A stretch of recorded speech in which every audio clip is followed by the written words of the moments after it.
అందరికీ నమస్కారం అండి. ఈరోజు కథ ఏదో అపురూపమైన వస్తువుని పట్టుకున్నట్లు అతి జాగ్రత్తగా, అతి సున్నితంగా ఆ ఫోటోని దోసిట్లో పట్టుకుని తనివి తీరా, మనసు తీరా చూశాడు రాజు. చూస్తున్న కొద్దీ అతని మనసు నిండా నిండిన సంతృప్తి ఇంతై అంతై వటుడింతై గుండెల్లో ఇమడలేనట్లు పొంగి పొర్లి దరహాసమై పెదవుల మీద నుంచి బయటపడింది. ఫోటోలో రాధ కళ్ళలోంచి కాంతి గుండె లోపలి పొరల్ని కరిగించేస్తోంది. చిరునవ్వుతో అరవిచ్చుకున్న పెదవులు గుండెల నిండా మల్లెలు పూయిస్తున్నాయి. ఫోటోని జాగ్రత్తగా ఫ్రేమ్లో బిగించి టేబుల్ మీద లెటర్ ప్యాడు కలము అందుకున్నాడు. ఎన్నాళ్ళకి కరుణించింది నా దేవత. ఇన్నాళ్ళు ఊరించి ఊరించి ఆశపెట్టి ఈనాటికి పంపించావా నీ ఫోటో? దొంగ. ఫోటోలో నీ కళ్ళని చూస్తుంటే 2 ఏళ్ల కలం స్నేహంలోనూ మాట్లాడుకోలేని మాటలన్నీ అవి మాట్లాడేస్తున్నట్లు అనిపించాయి. నీ కళ్ళకెదురుగా భూతద్దాన్ని పెట్టి చంద్రుడి కిరణాల్ని కేంద్రీకరించి ఆ కాంతి పుంజాల్ని నీ కళ్ళల్లో దేవుడు నింపేశాడేమో అనిపించింది. కానీ రాధీ, నాకు అన్నింటికంటే నచ్చినవేమిటో తెలుసునా? విడని గులాబీ మొగ్గల్లారా విరుచుకున్న నీ పెదవులు. ప్రపంచంలోని సంతృప్తి అంతా, ప్రపంచంలోని అనురాగమంతా, ప్రపంచంలోని కరుణంతా ఆ చిరునవ్వులోని మిడిచాడేమో ఆ దేవుడు అనిపించింది. బహుశా డావిన్సీ నీ బొమ్మ వేస్తే దాని మీద మొనాలిసా వెలవెలపోతుందేమో. అచ్చు నా అభిమాన రచయిత్రి మురళీ నవలలోని కథానాయికలాగా ఉన్నావు. 2 ఏళ్ల ఈ కలం స్నేహంలో, నీ స్నేహపూరితమైన మాటల్లో, నీ చిలిపితనంలో, నీ ఆవేదనల్లో ఎన్నెన్నో విధాలుగా నేను ఊహించుకున్నాను. ఆ మధురమైన ఊహల్లో పన్నీటి స్నానాలు చేశాను. రాధీ, నీ రూపం మనోప్రవృత్తిని ప్రతిబింబం కాదని నాకు తెలుసు. కానీ రాతల్లోని ఆ దయ, ఆ స్నేహ మాధుర్యం అవన్నీ నీ కళ్ళల్లో ప్రతిఫలిస్తాయి అన్న నా ఊహాబద్ధం కాలేదు. ఎన్నాళ్ళో భయపడి ఆశా నిరాశల మధ్య కొట్టుకుని ఆఖరికి నీకు రాశాను ఫోటో పంపమని. నిరాశే ఓడిపోయింది ఆఖరికి. ఇంత రాశాక ఇది రాయడం కేవలం ఫార్మాలిటీనే అవుతుందని నాకు తెలుసు. నేను పంపుతున్న నా ఫోటో చూడు. చూశాక చెప్పు, నా జీవితంలోకి నిన్ను ఆహ్వానించడంలో నేనేమైనా పొరపాటు చేశానా? నీ ఉత్తరం చూసుకుని నువ్వు నిర్ణయించిన టైంకి వచ్చి నీ వాళ్లతో మాట్లాడతాను. నీ ఉత్తరం కోసం 1000 కళ్ళతో ఎదురు చూస్తూ నీ రాజు. ఉత్తరం పోస్టు చేసిన దగ్గర నుంచి క్షణమో యుగమైంది రాజుకు. కొన్ని కోట్ల యుగాల తర్వాత అందింది ఉత్తరం. రాజు, నీ ఉత్తరం చూసిన తర్వాత గర్వపడాలో, ఆనందపడాలో, దుఃఖపడాలో తెలియక ఆ 3 కలబోసిన చిరునవ్వు నవ్వుకున్నాను. రాజు, అంత బాగుందా నా చిరునవ్వు? అంత అద్భుతంగా ఉన్నాయా నా పెదవులు? చిరునవ్వుతో విచ్చుకున్న ఆ పెదవులు అంతకంటే ఇంకా ఎన్నో అద్భుతాలు చేయగలవు. ఆ పెదవులు చేసే అద్భుతాలను చూసి ఆశ్చర్యపోతావో, ఆనందపడతావో, ఆవేదన చెందుతావో. సరే, మా వాళ్లతో మాట్లాడతానన్నావుగా, వచ్చే ఆదివారం నాడురా. నేను, మా అమ్మా నాన్న అంతా ఎదురు చూస్తూ ఉంటాం. నీ రాధ. ఆ ఉత్తరం చదువుతున్న రాజు మనసులో ఎక్కడో చిన్న అలజడి, శ్రావ్యంగా సాగుతున్న గానంలో ఎక్కడో చిన్న అపశృతి.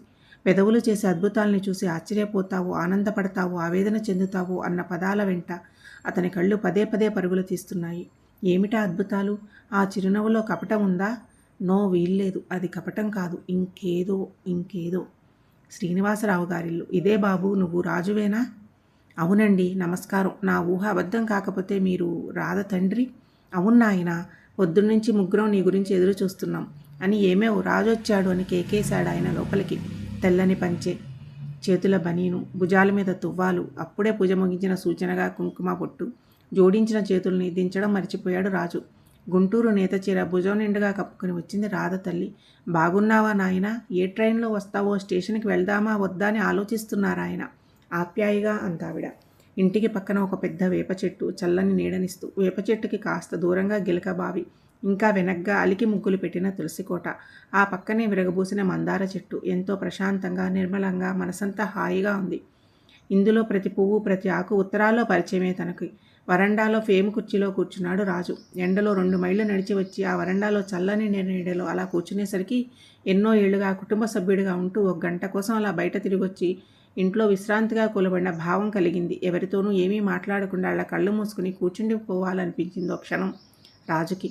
కానీ ఆ తర్వాత తను మొదటిసారిగా ఇంటికి వచ్చిన వాడినని, వీళ్ళందరినీ మొదటిసారిగా చూస్తున్నానని గుర్తుకు రాగానే ఏదైనా మాట్లాడాలన్న విషయము గుర్తొచ్చి సంకోచంతో కళ్ళు విప్పాడు. కళ్ళకెదురుగా వెన్నెల సరోవరాల్లాగా 2 కళ్ళు, లేతగా, కోమలంగా ఆ వెన్నెల సరోవరంలో తేలుతున్న తామర పూరేకుల నాసిక, తేనెలద్దిన గులాబీ మొగ్గలాగా చిన్న నోరు. రాధీ అన్నాడు సంభ్రమంగా. చిన్న పళ్ళు తళుక్కుమనేలా నవ్వింది రాధ. కొంగు భుజం చుట్టూ తిప్పినాది ఓ వింత అందాన్ని సంతరించుకుంది రాధ శరీరం మీద. మెడ నుంచి పాదాల వరకు కాలిగోరు చేతివేరు కూడా కనపడనంతగా కప్పేసిన చిలకాకు పచ్చ రంగు చీర. వర్షం వెలిసిన తర్వాత వచ్చిన పచ్చిక మైదానంలాగా ఉంది. ఒకే క్షణం ఆ పచ్చని పచ్చిక మీద అతని మనసు పిచ్చిగంతులు వేసింది. అదిగో నువ్వు ఈ కాళ్ళు చేతులు కడుక్కో బాబు, టిఫిన్ ఇస్తాను అన్న రాధ తల్లి మాటలతో ఈ లోకంలోకి వచ్చాడు. చీరకుచ్చుల కింద కనిపించని మువ్వల పట్టీల చిరుసవిడితో వరండా మెట్లు దిగి నూతిపళ్ళెం వైపు నడిచింది రాధ. సర్పద్రష్టుడిలాగా అనుసరించాడు రాజు. ఎలాగున్నావు రాధా? చేదనూతిలో వేస్తూ అడిగాడు. చాలా పిలవమైన ప్రశ్నే అయినా అడగక తప్పనందుకు తనను తానే తిట్టుకున్నాడు రాజు. చిరునవ్వే సమాధానమైంది రాధ నుంచి. నీళ్లు తోడి కాళ్ళు కడుక్కుని వరండా మెట్లెక్కుతూ అన్నాడు. మాట్లాడవేం? ఉత్తరాల్లో అన్ని కబుర్లు రాస్తావు, తీరా దగ్గరికొస్తే మాట్లాడని మల్లెమొగ్గవైపోతావేంటి? లాలనగా అడిగాడు. కళ్ళు టపటపలాడించింది, పెదవులు అరవిచ్చుకున్నాయి. ఏయ్, ఇదంతా సిగ్గేమిటి కొంపదీసి? చిలిపిగా అడిగాడు. సిగ్గు కాదు బాబు, దురదృష్టం. జవాబు వరండాలో నిల్చున్న రాధ తల్లి నుంచి వచ్చింది. ఉలిక్కి పడ్డాడు రాజు. అంతవరకు వాళ్ళ ఉనికినే మర్చిపోయినందుకు సిగ్గుపడ్డాడు. దురదృష్టమా? ఏమిటండి మీరనేది? గుండెను చిక్కబట్టుకుంటూ అడిగాడు. అవును, దురదృష్టమే. దాని 10వ ఏటనే దేవుడు దాని మాటలు రాని మొగదాన్ని చేసేశాడు, వృద్ధకంఠంతో అంది రాధ తల్లి. మధురమైన వీణానాదం వింటుంటే మధ్యలో ఎవరో టప్పున తీగల్ని తెంపేసినట్లయింది. అందమైన పువ్వుని చూసి పరవశిస్తుంటే ఓ రాక్షస హస్తం వచ్చి దాని రేకుల్ని క్రూరంగా నలిపేసినట్లయింది. నిజమా? ఇది నిజమా? తనలో తానే గొణుక్కుంటున్నట్లుగా రాజు రాధ వైపు చూశాడు. ఆ కళ్ళు అలాగే చూస్తున్నాయి, వాటిలోని కాంతి అలాగే ఉంది. వరండాలో ఓ మూలకు వేసి ఉన్న చిన్న గార్డెన్ టేబుల్ వైపు నెమ్మదిగా నడిచింది రాధ. టేబుల్ ముందు వేసి ఉన్న చిన్న కుర్చీలో పొందికగా కూర్చుంది. అతి పొడుగ్గా తీసి భుజాల్ని చుట్టిన చీరచెంగు నేలను జీరాడుతుంది. వరండా కటకటాల్లో నుంచి దూసుకొస్తున్న సూర్యుని కిరణాలు గళ్ళు గళ్ళుగా దాని మీద పడి బంగారు పోగులు అల్లిన పరదాల్లా కనిపిస్తుంది ఆ పైట చెంగు. ఆ పరదా మాటున నిశ్చింతగా మొహం దాచుకోవాలన్న కోరికను అతి బలవంతం మీద అణుచుకున్నాడు రాజు. 1/2 నిమిషం తర్వాత చీరచెంగు మించి ఆమె మొహం మీదకి చూపు మరల్చిన రాజు ఉలిక్కి పడ్డాడు. కుర్చీలో కూర్చుని టేబుల్ మీద ఉన్న 3 అంగుళాల చిన్న పెన్నును నోటితో అందుకుని పళ్లతో పెదవుల మధ్య బిగిస్తోంది రాధ. ఆ కుర్చీలో కూర్చుని వెనక్కి తిరిగి రాజు వెనకాల నిల్చున్న తల్లివైపు సాభిప్రాయంగా చూసింది రాధ. అమ్మాయికి 10వ ఏట నోరుపోయినప్పుడే 2 చేతులు పోయాయి బాబు, వణుకుతున్న గొంతుతో అందావిడ. భుజం చుట్టూ తిప్పిన కొంగు వెనకాలి రహస్యం తెలిసి నిర్ఘాంతపోయాడు రాజు. తీగలు తెంపిన వీణని ఎవరో గొడ్డలతో ముక్కలు ముక్కలుగా నరికి మంటల్లో పడేస్తున్న భావన. రేకలు తెంపిన పువ్వుని కాలితో నేలకేసి రాస్తున్న భావన. రాధ మొహం వైపు చూశాడు. ఆ కళ్ళు నవ్వుతున్నాయి. నోటితో పట్టుకున్న ఆ చిన్న పెన్నుని టేబుల్ మీద ఉన్న లెటర్ ప్యాడ్ మీద పెట్టింది. వ్రాయబోయే ముందు ఒక్క క్షణం రాజు వైపు ఓరగా చూసి కాగితం వైపు చూపు తిప్పి నోటితో కలాన్ని కదిలించింది. చేష్టలుడిగిపోయిన వాడిలాగా చూస్తుండిపోయాడతను. రాధ నోట్లోని కలం కాగితం మీద వేగంగా కదులుతూనే ఉంది. ఓ కాగితం పూర్తయ్యాక గడ్డంతో దాన్ని ముందుకు తోసి వెనక్కి తిప్పుతోంది. 20 నిమిషాలు వ్రాసాక రాజువైపు చూసి సైగ చేసింది తీసుకోమన్నట్లుగా. ఏదో కలలో విచిత్రంగా చూస్తున్నట్లు చూస్తూ ఆత్రంగా చేతిలోకి తీసుకున్నాడు ప్యాడ్ని. రాజు, నా చివరి ఉత్తరంలో రాశానుగా, ఈ పెదవులు ఇంకా ఎన్నో అద్భుతాలు చేయగలవని. చూశావుగా వీటంటి అద్భుతాలు చేయగలవో. మన కలయిక ఎప్పటికీ జరగకూడదని, మన స్నేహం ఇలాగే కాగితాలకే పరిమితమైపోవాలని ఎంత ప్రయత్నించానో తెలుసా? కానీ మన ప్రమేయం లేకుండానే స్నేహలత ఇంత దట్టంగా పెనవేసుకుపోయిన తర్వాత కలయికను ఆపడం అసాధ్యం అనిపించింది. నేను వద్దన్నా నువ్వేదో రోజు వచ్చేస్తావు, నాకు తెలుసు.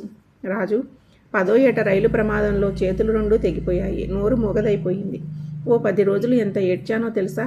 నా అంత దురదృష్టవంతురాలు లేదని ఏడుపు ఉధృతం తగ్గాక ఆలోచిస్తే అనిపించింది నేనెంత దురదృష్టవంతురాల్ని కాదు అని. అవును, మనసు ఉల్లాసంగా ఉన్నప్పుడు కునిరాగులు తీసుకుందికి దేవుడు నోరు లేకుండా చేసినా వీణుల విందైన సంగీతం వినడానికి చెవులు లేకుండా చేయలేదుగా.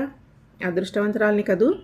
తెల్లని గులాబీ పువ్వు మీద నిలిచిన చల్లని మంచు బిందువుని ఆప్యాయంగా స్పృశించడానికి చేతులు లేకపోయినా ఆ గులాబీ చెట్టు దగ్గరికి నడవడానికి కాళ్ళు, ఆ గులాబీ పువ్వుని ఆప్యాయంగా చూసుకుంది కళ్ళు ఉన్నాయిగా.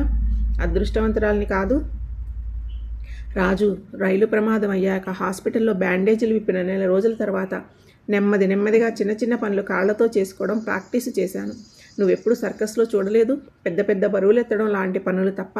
నా పనులకు ఇంకొకరి మీద ఆధారపడని స్థితి ఏడాదిలోపే వచ్చేశాను. కానీ రాయడం అంటే ఒక్క పని కాళ్లతో అసాధ్యమైపోయింది. అదిగో అప్పుడే ఉపాయం తోచింది. నోటితో పెన్ను పట్టుకుని ఎందుకు రాయకూడదు అని. అంతే, విడవకుండా ప్రాక్టీస్ చేసి ఏడాదిలోనే పర్ఫెక్ట్ అయిపోయాను. అప్పటి నుంచి ఎందరికో ఉత్తరాలు వ్రాశాను, ఎంతమందితోనో కలం స్నేహం చేశాను. ఆ కలం స్నేహాలలో ఎన్నెన్నో సైకాలజిస్టుల్ని స్టడీ చేశాను. ఎంతెంతో ప్రపంచాన్ని చుట్టి వచ్చాను. చేతులు నోరు ఉన్నవాళ్ళు కూడా అనుభవించలేనంత స్నేహ మాధుర్యాన్ని అనుభవించాను. ఏ సర్కస్ కంపెనీ ద్వారానో నా ఈ విద్య ద్వారా బోల్డు డబ్బు చేసుకునే అవకాశం ఉండి కూడా ఈ విద్యని తమ కోసం కాక నా కోసమే ఉపయోగించుకోమని తల్లిదండ్రులు దొరకడం నా అదృష్టం కాదు. రాజు, ఎందరితో కలం స్నేహం చేసినది గుండె అంచుల్ని తాకి పన్నీరు చిలకరించేదే కానీ గుండె లోతుల్లో జొరబడి గిలిగింతలు పెట్టలేదు. కానీ నీతో స్నేహం, నీతో స్నేహం మాత్రమే ఆ పని చేసింది. అయినా సరే నీ జీవితంలోకి జొరపడిపోవాలన్న అత్యాశ మాత్రం నాకు లేదు. నీ కుటుంబం ఏర్పడి పిల్లా పాప వచ్చిన మన స్నేహపు గుబాళింపు ఇలాగే శాశ్వతంగా ఉండిపోవాలనుకోవడం మాత్రం అత్యాశ కాదు కదూ. రాజు పుట్టినప్పుడు కేవలం ఓ వెదురుకర్రే అయినా గుండెల్లో గాయాలు కాగానే మధురమైన రాగాలు పలికించే మురళిగా మారుతుంది. నేను అంతే. కాళ్ళు చేతులు ఉన్నప్పుడు ఓ వెదురు బొంగుని, ఇప్పుడు మురళిని. అందులోంచి నిత్యం మధురమైన రాగాలు పలికించేది మా అమ్మా నాన్నలే. వివిధ పత్రికల్లో మురళి అన్న కలం పేరుతో తరచుగా కథలు నవలలు రాసేది నేనే.